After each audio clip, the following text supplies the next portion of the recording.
Hi na,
Krisa.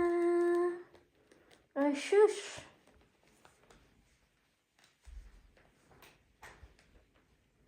Hi. Hey. La, Chris. Hi. Hey guys, good afternoon. It's already 2:42 na sa hapon and nandito na tayo sa bahay. Ito na yung flowers na binili natin sa store. Ito yung flowers na for myself na bigay ko dahil tapos na ako sa UGT. 1 month ako nag-UGT and sobra akong proud sa sarili ko. And kanina, after sa school, pumunta ako doon sa second hand and naghanap ako ng books na mababasa ko. Pero isa lang yung nabili ko, ito siya.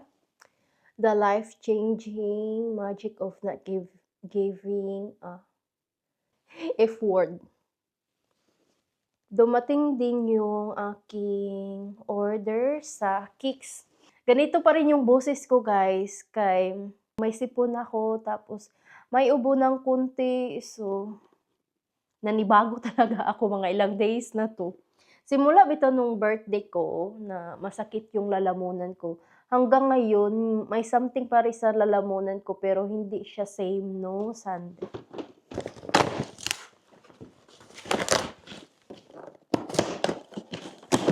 Yung pang skincare natin,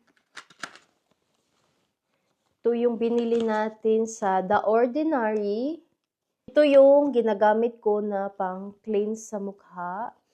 Mga ilang years na siya. Yan. Tapos, yung concealer na spot treatment, mga ilang years ko na din to siyang gamit.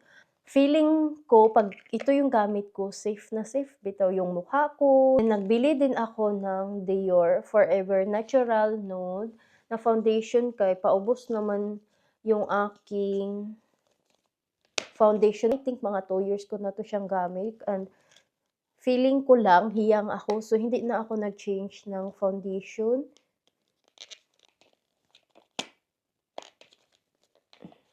Nung unang bili ko nito, yung rason ko lang talaga kay i-try siya dahil grabe siya ka-aesthetic. Yung lagayan niya, tapos white and then nude. Luckily, kay naghiyang ako nito. Madali lang siyang i-blend talaga. Kaya hindi na ako nag-change ng foundation simula nung nakabili na ako nito. First time ko to siyang binibili, yung concealer. Spot treatment ko na concealer, same lang siya ng kulay sa aking foundation. And then, ito, light to siya. I'm not sure kung hiyang ako nito. And then, ito din yung na-add sa aking makeup. Usually, nagagamit ako ng setting spray. Pero hindi ito yung brand. I-try ko lang kung maghiyang ako nito. So, yun lang yung ating binili. Hi! Ito ay sila Krisa, kat 'to ng parents ni hubby. And then, 1 week lang 'to siya sa amin, kukunin 'to siya ni papa sa weekend. Nagplano ako na alis ko yung makeup ko, pero tawagan ko muna yung ate ko. Hi! Palit kog bulaks nako Teo. Mo romantic kay kaugalingon. Plano man nun na jud bitaw ko na ihawa akong makeup niyan ko na magpakita sa kong ate. Tapos na kaming mag-talk sa aking sister, so pwede ko nang ialis yung aking makeup.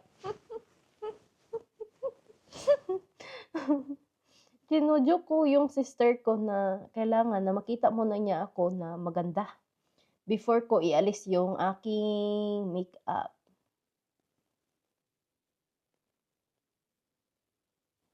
Yan. My God. Iba talaga yung feeling ba na makatukoy bitaw yung ate ko. So, yung pang-alis ko sa aking makeup. Yung mga product na pinapakita ko sa inyo ay hindi siya sponsor and wala talagang nakakilala sa akin ng brand and hindi naman tayo sikat. Yan yung mga products na ginagamit ko talaga and naging hiyang ako and gustong gusto ko gamitin.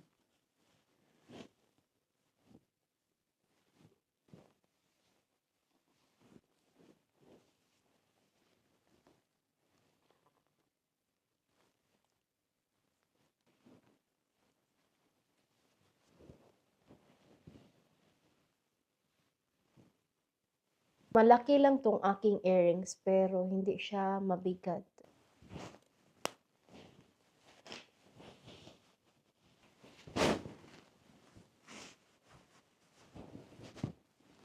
Ito na yung ating mukha na wala ng makeup. Hey! Hi everyone! Ang cute. Mag-change tayo ng water, Lakrisa. Wait muna. Diyan ka lang. Wala pa. Wait. Water. Water lang yan. Ang cute. Ay! Ang cute ni Lakrisa. Brush you good, Lakrisa.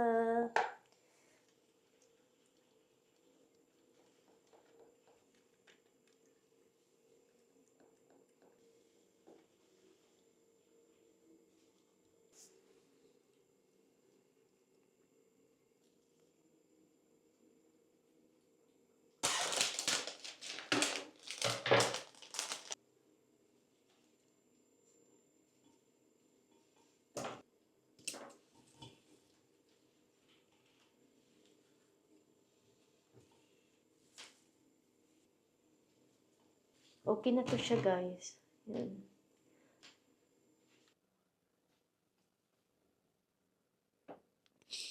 Sweet kaayo.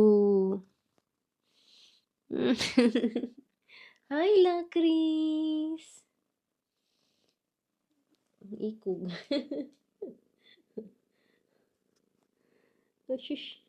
Kumusta naman kayo? I hope na okay kayo. Sa totoo lang, sa ngayon na 30 years old ako, hindi na siya same yung energy ko kaysa nung 20s ako. Like, kailangan ko nang isipin bitaw and iplano kung ano yung gagawin ko. Kay madali na talaga akong mapagod. Kaysa nung 20 pa ako, 20 plus. Grabe ako ka-thankful ni God na lagi niya akong ginagabayan and also yung support system ko, nandiyan yung family ko, yung ate Rina ko, yung best friend ko, thankful talaga ako sa kanya. I think lang na binibigay ni God si hubby sa akin dahil para bitaw ma-guide ako. Ay, si hubby kasi grabe ka demure, grabe ka mindful. Si hubby, pag nandito na sa bahay, grabe yan ka ma-joke, yung wala ng filter 100% pero nang makikita mo yan sa labas, diferensya talaga 100%.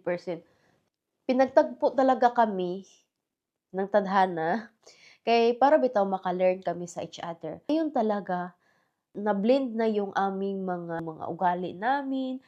And ngayon na 30 ako, mas mahalin ko pa yung sarili ko.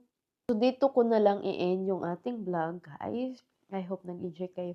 Thank you for watching. I love you so much. Bye-bye.